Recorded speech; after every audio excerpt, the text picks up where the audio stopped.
Results రేపు ఒకరోజు వేచి చూడాలి. బట్ ఖచ్చితంగా బీజేపీ పార్టీ మళ్ళీ ట్రెమెండస్ మ్యాండేట్తో వస్తుంది అనేది అన్ని ఎగ్జిట్ పోల్స్ కూడా చెప్పాయి.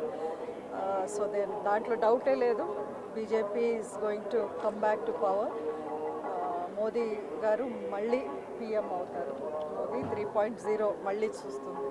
మండ్యా సీట్ త్యాగం చేసినందుకు గాను మీకు పరిషత్తు పంపాలని ఆలోచిస్తుంది బీజేపీ. ఎంతవరకు లేదు. ఐ థింక్ ఇది మీడియాలో స్పెక్యులేషన్స్. ఇప్పుడు అనౌన్స్ అయిపోయినాయి అది వేరే వాళ్ళకి.